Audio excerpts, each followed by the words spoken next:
رنگ دکھا جاتی ہے صحبت اللہ والوں کی، اللہ سے ملوا جاتی ہے صحبت۔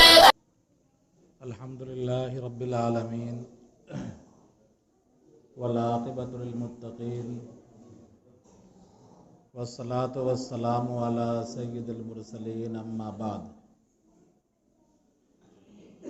قال اللہ تبارک و تعالی فی کلامہ المجید، اعوذ باللہ من الشیطان الرجیم، بسم اللہ الرحمن الرحیم۔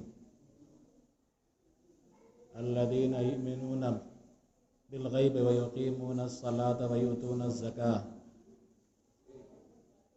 وقال تعالی فی موضع آخر، الذین مکناہم فی الارض اقاموا الصلاة وآتوا الزکاة وامروا بالمعروف ونہوا عن المنکر۔ وقال تعالی فی موضع آخر، یوم یحمى علیہا فی نار جہنم فتکوی بہا جباہہم وجنوبہم وظہورہم ھذا ما کنزتم لانفسکم فذوقوا ما کنتم تکنزون۔ صدق اللہ العظیم۔ محترم بزرگوں، عزیز ساتھیوں،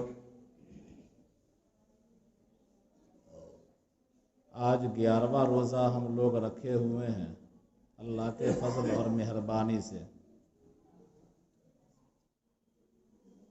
اور مشہور حدیث کا ٹکڑا ہے جو آپ حضرات اچھی طرح جانتے ہیں کہ رمضان المبارک کا پہلا عشرہ رحمت کا اور دوسرا عشرہ مغفرت کا اور تیسرا عشرہ آگ سے چھٹکارے کا ہے۔ یہ جو تقسیم ہے، یہ تقسیم صرف ہمارے اور آپ کے سمجھانے کے لیے، ورنہ رمضان المبارک کا ہر لمحہ مغفرت کا ہے، ہر لمحہ رحمت کا ہے، ہر لمحہ آگ سے چھٹکارے کا ہے۔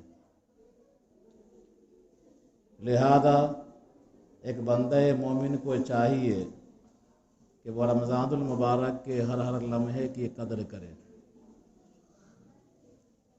اور اللہ تبارک و تعالی اور اللہ کے رسول صلی اللہ علیہ وسلم جس انداز سے چاہتے ہیں کہ بندہ مومن رمضان المبارک کو گزارے، اسی طرح ہم کو اور آپ کو گزارنے کی کوشش کرنی چاہیے۔ حدیث کے اندر ہے کہ الصوم جنۃ، کہ روزہ ڈھال ہے۔ ہم اور آپ روزہ رکھتے ہیں، لیکن بسا اوقات ہم سے اور آپ سے ایسے گناہ بھی سرزد ہو جاتے ہیں روزے کی حالت میں، جس سے روزے کا ثواب جاتا رہتا ہے۔ اس لیے جناب نبی کریم صلی اللہ علیہ وسلم نے فرما دیا کہ میدان کارزار میں آپ ڈھال لیے ہوئے ہوں اور ڈھال میں کوئی پھٹن نہ ہو، ڈھال ٹوٹی نہ ہو، تو دشمنوں کے وار کو آپ روک پائیں گے۔ لیکن اگر ڈھال ٹوٹی ہوئی ہو یا ڈھال میں شگاف ہو تو دشمنوں کے وار کو آپ روک نہیں پائیں گے۔ اسی طرح روزہ ڈھال ہے، معلوم یخرق، کہ جب تک کہ انسان اس کو اپنی بدعملی کے ذریعے سے، اپنے گناہوں کے ذریعے سے، چاہے وہ گناہ انسان کے کسی بھی اعضاء سے صادر ہو، اس ڈھال کو پھاڑ نہ دے۔ ایک دوسری حدیث میں جناب نبی کریم صلی اللہ علیہ وسلم نے ارشاد فرمایا، من لم یدع قول الزور والعمل به فلا حاجت للہ ان یدع طعامہ و شرابہ،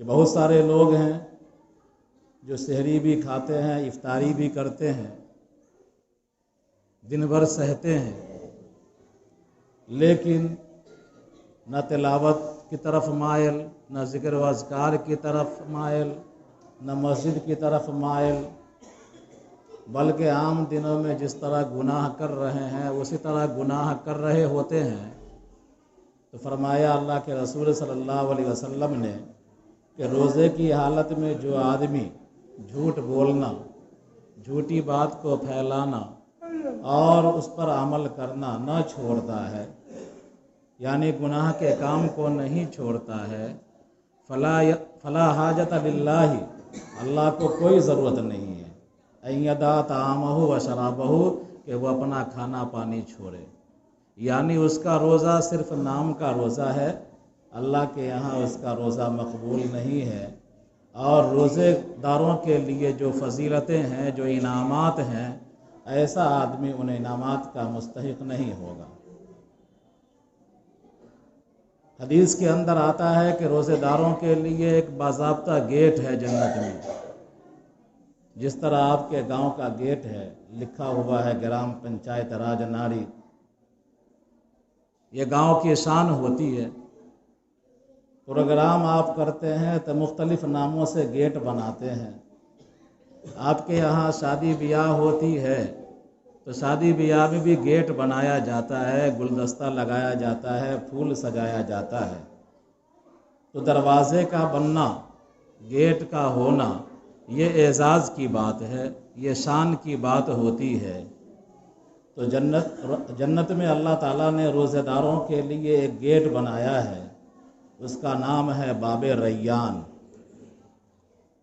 ریان کے معنی ہی آتے ہیں سیرابی کے، چونکہ روزہ ایک ایسا عمل ہے جو صبر والا ہے، انسان کو سکھا دیتا ہے، بھوکے پیاسے پورے مہینے گزارتا ہے انسان، تو اللہ تبارک و تعالیٰ اس کے لیے جنت میں داخلے کا جو گیٹ بنایا ہے وہ گیٹ باب ریان کہلاتا ہے، سیرابی والا گیٹ۔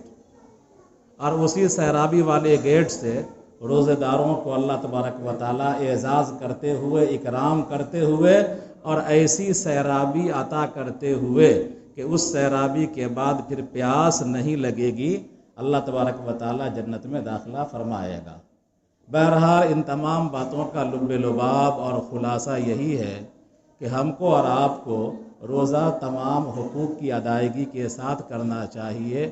آنکھ کا روزہ بھی رکھنا چاہیے، کان کا بھی رکھنا چاہیے، زبان کا بھی رکھنا چاہیے، دل و دماغ کا بھی رکھنا چاہیے، گندے خیالات سے بھی بچنا چاہیے۔ اللہ تعالی ہم سب کو ایسے روزے کی توفیق عطا فرمائے۔ بات مکمل ہوئی۔